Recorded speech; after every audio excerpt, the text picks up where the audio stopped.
निफाड येथे समाजभूषण पुरस्कार सोहळा उत्साहात पार पडला। माणुसकी फाउंडेशनच्या वतीने श्री छत्रपती शिवाजी महाराज, क्रांतीसूर्य महात्मा ज्योतिबा फुले आणि भारतरत्न डॉक्टर बाबासाहेब आंबेडकर यांच्या संयुक्त जयंतीनिमित्त भव्य समाजभूषण पुरस्कार सोहळ्याचे आयोजन करण्यात आले। हा कार्यक्रम माजी उपमुख्यमंत्री छगनरावजी भुजबळ यांच्या हस्ते संपन्न झाला। या सोहळ्यात विविध क्षेत्रात उल्लेखनीय कार्य करणाऱ्या मान्यवरांचा समाजभूषण पुरस्कार देऊन सन्मान करण्यात आला। उपस्थित सर्व मान्यवरांचा माणुसकी फाउंडेशनच्या वतीने पुष्पगुच्छ व शाल श्रीफळ देऊन सन्मान करण्यात आला। कार्यक्रमाची सुरुवात राष्ट्रपुरुषांच्या प्रतिमा पूजनाने करण्यात आली। या कार्यक्रमाचे आयोजन माणुसकी फाउंडेशनचे संस्थापक सागर निकाळी यांनी केले होते। कार्यक्रमाच्या अध्यक्षस्थानी ज्येष्ठ नेते शिवाजीदादा ढेपले होते, तर प्रमुख अतिथी म्हणून मराठा विद्या प्रसारक समाजाचे सभापती बाळासाहेब क्षीरसागर, डॉक्टर सुजित गुंजाळ, मधुकर शेलार, सुप्रसिद्ध कवी राजेंद्र सोमवंशी, भाऊसाहेब भवर, धारणगावचे पोलीस पाटील राहुल सोनवणे, पांडुरंग कर्डिले सर, निंबाजी निकाळे, अण्णा पाटील, बोरो गुंगे आदी मान्यवर उपस्थित होते। कार्यक्रमाच्या यशस्वीतेसाठी दिगंबर वडघुळे, ज्ञानेश्वर सांगळे, रवींद्र आहिरे, रामभाऊ आवारे, मुकुंद आव्हाड, किरण आवारे, किशोर बस्ते यांनी मोलाचे सहकार्य केले। कार्यक्रमाचे सूत्रसंचालन सुहास सुरळीकर यांनी अत्यंत प्रभावीपणे केले। या प्रसंगी बोलताना छगनरावजी भुजबळ यांनी आपल्या मनोगतातून माणुसकी फाउंडेशनच्या कार्याचे कौतुक केले व अशा सामाजिक उपक्रमांची आवश्यकता व्यक्त केली आहे। साहेबांच्या हस्ते प्रातिनिधिक स्वरूप माणुसकी फाउंडेशनने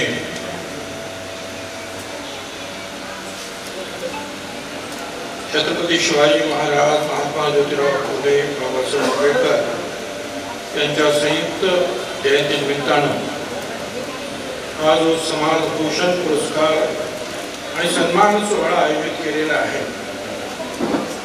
त्या कार्यक्रमाचे अध्यक्ष श्री शिवाजी दादा ढेपले, आयोजक सागर निकाळे, पत्रकार दिगंबर वडघुले, निफाड तालुका अध्यक्ष भाऊसाहेब भवर, अनिल गुंजे, मधुकर शेलार,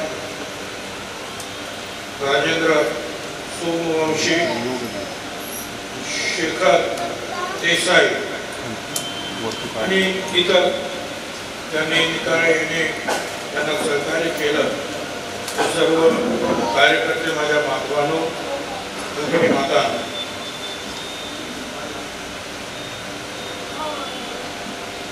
पहिल्यांदा याच्यानंतर आपल्या कित्येक लोकांना पुरस्कार मिळणार आहे, तर ज्यांना ज्यांना हा पुरस्कार मिळतो आहे त्या सर्वांचं मी आता आगाऊ अभिनंदन करतो आणि ज्यांना पुरस्कार मिळाले नाही ते फक्त हजर आहे त्यांना विनंती करतो, तुम्हाला सुद्धा असा पुरस्कार मिळाला पाहिजे पुढच्या वर्षी। यासाठी आपण सुद्धा असेच माणुसकीचे प्रयत्न करावे।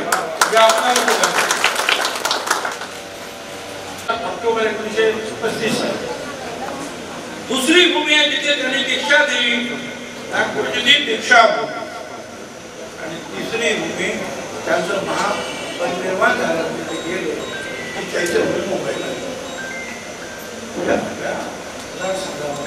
एक महत्वाचा इतिहास घडलेला आहे जिथे आज आपण केलेले आहे।